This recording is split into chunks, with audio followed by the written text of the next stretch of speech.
Thank you, Mr. Speaker. Does the gentleman rise for a question? Will the delegate yield for a question? Yes, sir. The delegate yields. Thank you, Mr. Speaker. Does the delegate recall that of the default proceed cases in the recent year that were sent to ATF for firearm retrieval due to this dangerous loophole, over 21% of the cases involved individuals prohibited from owning firearms due to prior domestic violence, and 11% of the cases involved ATF retrievals of firearms that had been sold to active fugitives from justice? No, sir, but I have to question how many of those were after the 5-day deadline as well, too. Would the gentleman, would the delegate yield for another question? Will the delegate yield? Yes, sir. The delegate yields. Does the delegate recall, Mr. Speaker, that recognizing the inherent irresponsibility of the default proceed loophole, large private gun dealers, including Walmart, have refused to engage in default proceed transactions, making it a matter of company policy to only sell firearms after the individual affirmatively passes a background check? I believe that those ATF licensed dealers are free to do the policies that they would like to with that regard. Mr. Speaker, speaking to the bill at the appropriate time. The delegate has the floor. So let's get this straight. Default proceed means that a sale can happen even if the background check isn't completed in time, or even if the authorities indicate that they don't believe the background check can be completed within this new 3-day time frame. Dealers are allowed to sell the firearm anyway. While approximately 89.5% of background checks conducted through the National Instant Criminal Background Check System, the NICS process, provide an answer within seconds or minutes about whether an individual is legally allowed to buy a gun, about 10.5% of cases require further investigation and review by the FBI and ATF agents. Many default proceed cases require extra time and attention precisely because the firearm purchaser has a long record of dangerous red flags.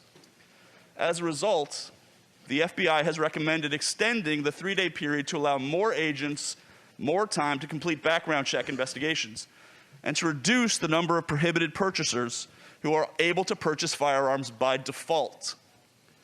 As a result of our work in 2020, we did just that and extended the default proceed to 5 days, just like the FBI suggested.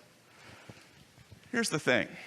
In 2015, a disturbed young man shot and killed 9 African-American worshipers at the Emmanuel AME Church in Charleston, South Carolina.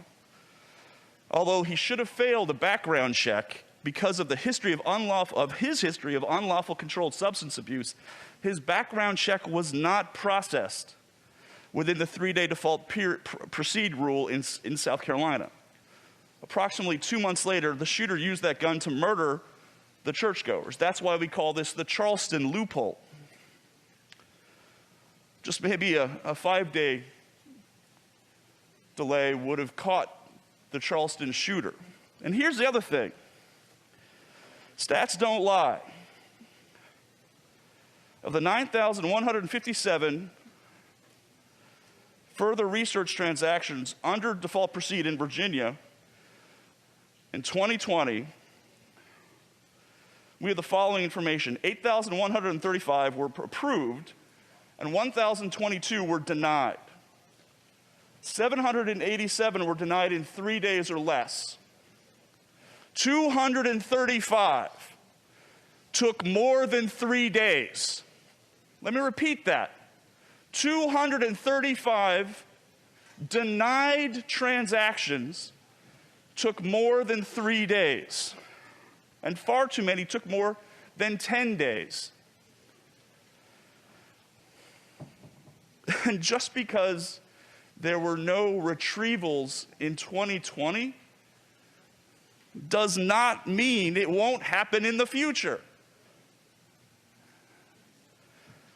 Most don't isn't good enough for 235 cases. And for folks who say this is arbitrary, tell that to the families of the victims in South Carolina, and tell that to the victims of the families of Virginia Tech. Thank you, Mr. Speaker. I hope it's the will of this body to deny engrossment. Thank you very much.